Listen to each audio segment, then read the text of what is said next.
Йордан Джерман.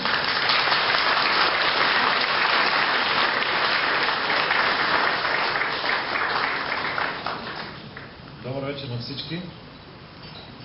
Приятно ми е, че ви виждам. Както каза адвокатката и председател на партията, аз не съм много по приказките, а повече по делата. Затова ще бъда много кратък. Едно от най-ценните неща на демокрацията е именно правилото за мандатност. Тоест, проверката, кой е най-подготвен, способен, популярен.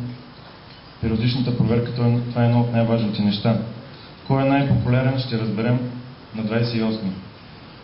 Кой е най-подготвен и способен през следващите 4 години? Аз съм Йордан Джермански, кмета на Пловдивчани. Благодаря ви за доверието.